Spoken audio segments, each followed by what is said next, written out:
জনগণের টাকায় আমরা বিভিন্ন ধরনের স্থাপনা তৈরি করি, আর ওখানে আমার বাপের নামটা আমি টানাইয়া দিই। যারা সরাসরি জুলুমের সাথে জড়িত ছিল এবং স্বৈরাচারের দূষর হিসাবে যারা পাশে থেকে সহযোগিতা করেছে, তাদের কোনো নৈতিক অধিকার নেই রাষ্ট্রীয় কোনো গুরুত্বপূর্ণ জায়গায় থেকে এই জাতিকে সেবা করার। তারা এই নৈতিক অধিকার হারিয়েছেন, তাদের অপকর্মের কারণেই হারিয়েছেন। বরঞ্চ তাদের অপকর্মকে চিহ্নিত করে তাদের বিরুদ্ধে অভিযোগ দায়ের করে তাদেরকে আইনের আওতায় আনতে হবে। যদি একরকমটি করা হয়, আগামীতে কোনো সরকার স্বৈরাচারী হতে পারবে না, আর স্বৈরাচারের দূষর হওয়ার দুঃসাহস কেউ দেখাবে না। সংগ্রামী ভাই ও বোনেরা, আপনারা যোদ্ধা। বলা হয় যে আইনি লড়াই কে করে? যে যোদ্ধা সেই তো লড়াই করে।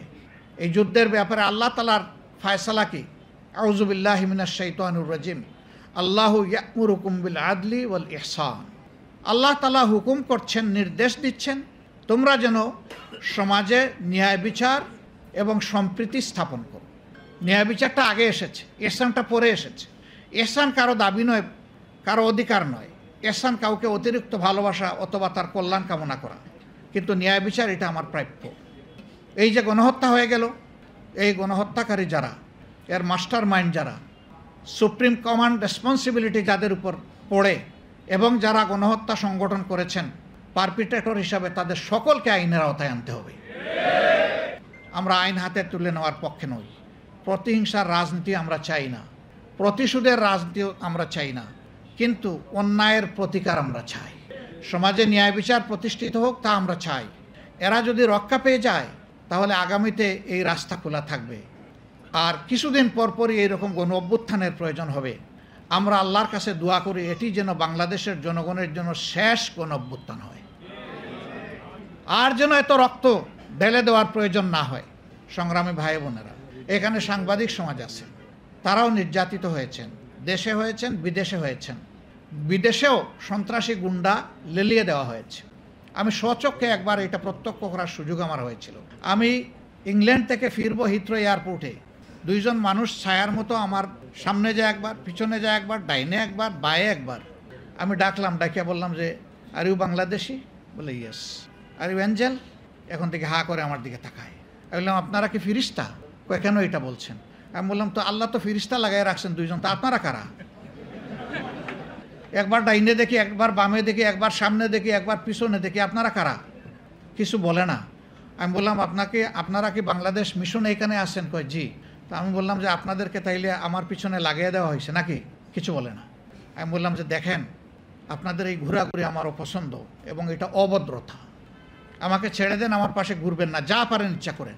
আমি দেশের একজন নাগরিক। আমি আরেকটা দেশে গিয়েছি আমি ট্রাভেল করতে, সেখানে আমার সাধারণ একটা মানুষ আমার পিছনে লাগাই দেওয়া হয়েছে দুইজনকে। এইভাবে দেশে কিংবা বিদেশে বাংলাদেশের কোনো মানুষ, হোক সে স্বদেশী, হোক সে প্রবাসী, হোক সে নিবাসী, সকলের শান্তি কেড়ে নেওয়া হয়েছিল। একজন সাংবাদিক বিদেশ থেকে অন্যায়ের বিরুদ্ধে প্রতিবাদ করেছেন, তার পরিবারের সদস্যকে হেনস্থা করা হয়েছে দেশের বুকে। মা বোনদেরকেও রেহাই দেওয়া হয়নি, তাদের ইজ্জত নিয়ে টানাটানি করা হয়েছে। আমরা নিন্দা জানাই। ক্ষমতায় বসা একজন বলতেন আমি মাদের কষ্ট বুঝি। তিনি বলতেন যে আমি মা হারিয়েছি, বাপ হারিয়েছি, আমি এরকম সন্তানহারা মা বাপের কষ্ট বুঝি, কিন্তু প্রমাণ তো পেলাম না। আপনি শেষ মুহূর্তেও তো লাল চোখ দিয়ে খুনেরই নির্দেশ দিয়ে গেলেন। শেষ মুহূর্ত পর্যন্ত আপনি কামড় দিয়ে চেষ্টা করলেন। মানুষ খুন করে যত হাজার হোক, লাখ হোক, আপনাকেই ক্ষমতায় থাকতে হবে। কেন আপনাকেই থাকতে হবে? কেন? আপনারা বলতেন যে আমরা দেশকে উন্নয়নের রোল মডেল বানিয়েছি বিশ্বের বুকে। বিশ্ব এখন আমাদেরকে হিংসা করে আমাদের উন্নয়ন দেখে। আরও বলতেন আমরা এখন উন্নয়নের মহাসড়কে, মোটরওয়েতে আমরা উঠে গেছি। আজকে কি অবস্থা জাতির? সবগুলা ব্যাংক, আর্থিক প্রতিষ্ঠান একদম ফুকলা এবং ধ্বংস করা হয়েছে। বাঘ বাটুরা করে মা খালা ভাই বোন সবার মধ্যে বানরের পিঠা বাগাবাগি করা হয়েছে। আজকে মাঝে মাঝেই শুনতে হয় ব্যাংকের সর্বোচ্চ গার্জিয়ান ব্যক্তিটি বলেন যে কোনো সময় কয়েকটা ব্যাংক বন্ধ হয়ে যেতে পারে। কাদের কারণে? এরা কারা? প্রত্যেকটি দেখবেন যে শাড়ির নিচে লুকানো ছিল। এদেরকে ইমিউনিটি দেওয়া হয়েছে। সবচাইতে বড় ডাকাতের ব্যাপারে কোনো তদন্ত যাতে না হয়, সুপ্রিম কোর্ট কিভাবে তার উপরে এমবার্গো দিল আমরা বুঝলাম না। তার বিরুদ্ধে কোনো তদন্ত চলবে না। এটা কি কোনো কোর্ট? এটা তো টেনিস কোর্ট নয় যে আপনি জাতিকে নিয়ে খেলবেন। এটা তো অ্যাপেক্স কোর্ট। এখানে তো আইন অনুযায়ী চলবে, কিন্তু আইনকেও দালালির চরম সীমায় নিয়ে যাওয়া হয়েছিল। এই জন্য আইন অঙ্গনে দাঁড়াই একজন বিচারপতি বলতে পারেন যে আমরা শপথবদ্ধ রাজনীতিবিদ। আপনার যদি রাজনীতি করার ইচ্ছা থাকে তো আপনি ওই গাউনটা ছেড়ে চলে আসেন। আপনি বেঞ্চে বসেন কেন? আপনি বারে এসে বসেন। বারে থেকে আপনি রাজনীতি করলে আপনাকে কেউ নিষেধ করবে না, কিন্তু যতক্ষণ পর্যন্ত আপনি বেঞ্চে বসে থাকবেন আপনি কথা বলার কোনো অধিকার রাখেন না। এর বিরুদ্ধে আইনজীবীরা যারা প্রতিবাদ করেছিল মামলা তাদের বিরুদ্ধে হয়েছে। যেখানে এই বিচারপতির 1 সেকেন্ড এই কথা বলার পরে তার আসনে বসার নৈতিক এবং আইনগত বৈধতা তিনি হারিয়েছেন, তার চলে যাওয়া উচিত ছিল। তাকে প্রোটেকশন দেওয়া হয়েছে, আর প্রতিবাদ যারা করেছেন অন্যায়ের তাদের বিরুদ্ধে মামলা দায়ের করা হয়েছে। সবসময় আমরা শুনতাম বিচার বিভাগ স্বাধীন, আমরা শুনতাম কেউ আইনের ঊর্ধ্বে নয়, আইন সবার জন্য সমান। এখন একটু সমান হবে ইনশাআল্লাহ। আইনটা কেমন সমান তখন তো বুঝেন নাই, এখন যার যার প্রাপ্য ন্যায় অনুযায়ী আপনাদের বোঝা উচিত আমরা মনে করি। তবে হ্যাঁ, আমরা যে কোনো জুলুমের বিরুদ্ধে। মামলা যারা করবেন তাদের প্রতি আমাদের অনুরোধ, বুঝে শুনে করবেন। একটা মানুষকে অন্যায়ভাবে মামলার আসামি বানাবেন না। 100টা পাপীর সাথে একজন নিষ্পাপ মানুষকে যদি জুড়ে দেন আপনি চরম জুলুম করলেন। এই কাজ করা হোক এটা আমরা চাই না। মামলা নিয়ে কোনো অন্য কিছু করা হোক এটা আমাদের একেবারেই অপছন্দ। এই জন্য আমরা আমাদের প্রিয় সংগঠনকে বলেছি, যদিও আমরা সবচেয়ে বেশি মজলুম, কিন্তু এই ক্ষেত্রে আমাদেরকে চরম সতর্কতার পরিচয় দিতে হবে। এক আল্লাহকে ভয় করে কোনো মানুষের হক যাতে নষ্ট না হয় সেই দিকে খেয়াল রেখে কেউ যদি মামলা করেন আমরা তাদেরকে সর্বাত্মক আইনি সহযোগিতা দেবো ইনশাআল্লাহ। তাদের পাশে থাকব, তাদের পাশে থেকে সমান তালে লড়াই করব। কিন্তু আমরা যদি লক্ষ্য করি কেউ মতলব হাসিলের জন্য অন্য কিছু করছেন, আমরা তার সাথে নেই। কথা আমাদের একদম সাফসফা। সম্মানিত আইনজীবী বন্ধুগণ, ভাই ও বোনেরা, আপনারা যে জায়গাটায় বসে আছেন আপনারা আগুনের উপর দাঁড়িয়ে আছেন। নিচে আগুন, সামনে জান্নাত। আল্লাহ রাব্বুল আলামিন যাদেরকে অগ্রিম জান্নাতের সুসংবাদ দিয়েছেন, ইয়ামুত তালাকে, ময়দানে হাসরে, যেদিন কোনো ছায়া থাকবে না, মানুষগুলা নিজের ঘামে ডুবতে থাকবে, সাঁতরাতে থাকবে, সেদিন 7 সম্প্রদায়ের মানুষের জন্য সুসংবাদ। এর মাঝে প্রথমেই বলা হয়েছে ন্যায়পরায়ণ বিচারক। আর বিচারের 2টি পার্ট, একটি বেঞ্চ আর একটা বার। এই 2টা মিলেই বিচার। বার ছাড়া কোনো বিচার নাই, বেঞ্চ ছাড়াও কোনো বিচার নেই। সুতরাং 2 জায়গায় আদল করতে হবে। আল্লাহ তাআলা আপনাদের যে সুযোগ দিয়েছেন এই সুযোগের সদ্ব্যবহার করতে হবে, অপব্যবহার করা যাবে না।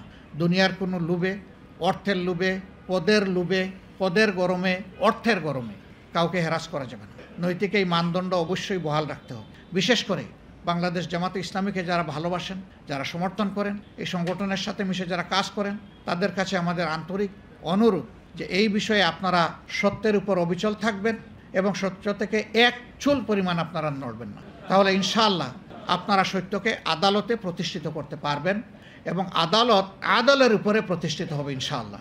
কিন্তু সবাই যদি নড়ে যায় যে ঠিক আছে অন্যরাও নড়লো, আমি একটু কম নড়লাম, তাইলে সবই নড়ে গেল, আর কিছুই বাকি থাকলো না। আপনাকে অটল থাকতে হবে, এই জায়গাটা ধৈর্য ধরতে হবে। মামলা মোকদ্দমার ব্যাপারে এখানে কোনো দাবি আমি জানাবো না।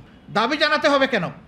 যাদের ত্যাগের বিনিময়ে, যাদের বিরুদ্ধে অসংখ্য অজস্র মিথ্যা মামলা দায়ের করে হ্যারাস করা হয়েছে, এখন তো সরকারের উচিত তাদের ওই হ্যারাসকারীদের বিরুদ্ধে এখন মামলা দায়ের করা। আর যে সমস্ত হয়রানিমূলক রাজনৈতিক মামলা করে মানুষকে কষ্ট দেওয়া হয়েছে, যে সমস্ত মানুষকে হ্যারাস করা হয়েছে, তাদেরকে কাল বিলম্ব না করে তাদেরকে খালাস করে দেওয়া। তারপরেও তাদের যে ক্ষতি হয়েছে ওদের কাছ থেকে সেই ক্ষতি আদায় করে তাদের কাছে তুলে দেওয়া।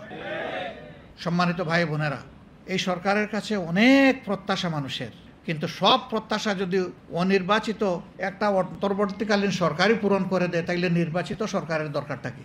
এবং তারা কি পারবে? এটা তাদের জব নয়, তারা এটা পারবে না।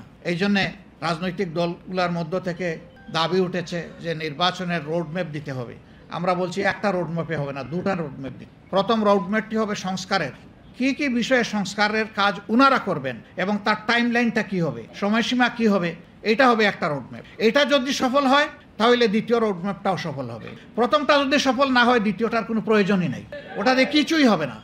আর প্রথমটা ঠিক করার জন্য অবশ্যই এই ব্যাপারে অংশীজন যারা আছেন, রাজনৈতিক স্টেক হোল্ডার আছেন, সিভিল সোসাইটি আছেন, আরও এরকম যারা আছেন, তাদের সাথে বসতে হবে, বসে সেটেল করতে হবে, ঐক্যমতে আসতে হবে যে এই বিষয়ে সংস্কার হবে এবং এই টাইম লাইনের ভিতরে সংস্কার হবে। এই কাজগুলো যদি তারা করেন তাহলে তাদের নাম ইতিহাসে সোনার অক্ষরে লেখা থাকবে ইনশাআল্লাহ। কিন্তু এইখান থেকে যদি চুল পরিমাণ তাদের কোনো বিচ্যুতি ঘটে তাহলে জাতির সর্বনাশ তাদের হাত দিয়েই হবে। আমরা আশঙ্কা থেকে বাঁচতে চাই এবং আশাবাদী হয়ে থাকতে চাই। এজন্য আমরা আহ্বান জানাবো অনতিবিলম্বে তারা সংস্কারের বিষয়টা নিয়ে ডায়ালগ ওপেন করে এর একটা উপসংহারে উপনীত হবেন এবং তখন তারা সেইভাবেই আগাবেন। যদি এই রোডম্যাপ ধরে সংস্কার আগায় আমরা বিশ্বাস করি মাসের পর মাস খুব বেশি প্রয়োজন হবে না, একটা সুনির্দিষ্ট সময়ের মধ্যে এটা সম্ভব। এটা যখনই একটা পূর্ণতার পর্যায়ে পৌঁছে যাবে সাথে সাথে নির্বাচনী রোডম্যাপ দিয়ে দিতে হবে, আর দেরি করা যাবে না। কারণ নির্বাচনের দিকে যাওয়ার মানেই হচ্ছে গণতন্ত্রের দিকে ফিরে আসা। দেশে তো গণতন্ত্রকে জবাই করা হয়েছে, একটা টার্ম চালু করা হয়েছিল উন্নয়নের গণতন্ত্র। আমি ভাই দুনিয়ার কথা ওইটা শুনি।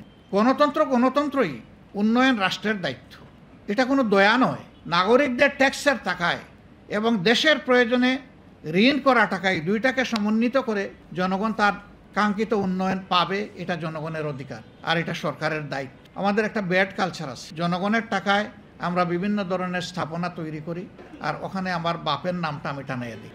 টানান, একটার জায়গায় 10টা টানান, আপনার সম্পত্তি বিক্রি করে টানান। জনগণের টাকায় যদি কোনো নাম দিতে হয় তাহলে জনগণ যা পছন্দ করে তাই দিতে হবে। হ্যাঁ, জাতীয় বীরদেরকে সম্মানিত করার এই প্রভিশন সভ্য জগতে রয়েছে, সেইটা সম্মানের সাথে হতে হবে, যেখানে সেখানে নয়, সর্বত্র নয়, সব কিছুতে নয়। সেটাও হতে হবে পরিমিত পরিমাণ এবং যথাস্থানে যথাযথভাবে।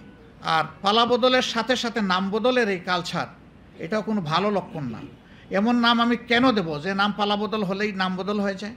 নাম এমনভাবেই দেওয়া উচিত যত পালা বদল হোক নাম তার সম্মানের জায়গায় থাকবে ইনশাল্লাহ। যখন এইটাকে যৌক্তিকভাবে বস্তুনিষ্ঠভাবে করা হয় তখন নামের উপর কেউ হাত দেয় না, কিন্তু যখন মতলব হাসিল করার জন্য করা হয় তখন কিন্তু এই বিপত্তি ঘটে। আমাদের সমস্যা হলো নির্বাচনের আগে আমরা হাত জুড়ে মাপ চাই, সবার সাহায্য চাই।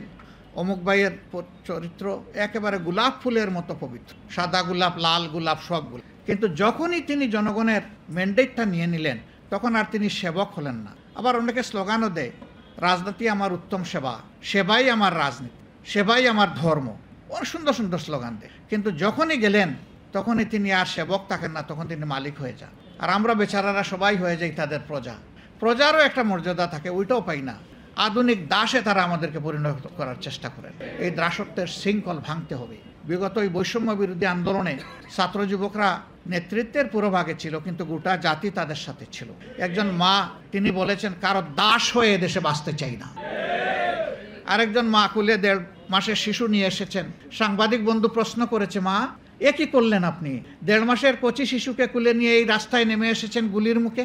এ মা বলতেছেন, আমার বাচ্চার 1.5 মাস বয়স হয়েছে, কিন্তু যাদের বাচ্চার বয়স হয়েছে 14, 16, 18, 20, তাদের মতো তো আমার একটা বাচ্চা নাই। আমার বাচ্চাকে এই গৌরবজনক ইতিহাস থেকে আমি আলাদা করতে চাই না, বঞ্চিত করতে চাই না। 20 বছরের যুবক যদি গুলি খেয়ে শহীদ হয়, আল্লাহ ইচ্ছা করলে আমার বাচ্চাকেও শহীদ হিসাবে কবুল করবেন। এই আন্দোলন কিন্তু এভাবেই তার শক্তি খুঁজে পেয়েছিল। এইটা কারো মোটিভেশনে হয়নি, বরঞ্চ যারা জুলুম করেছিলেন জুলুমের বিস্ফোরণ ঘটেছিল সেদিন।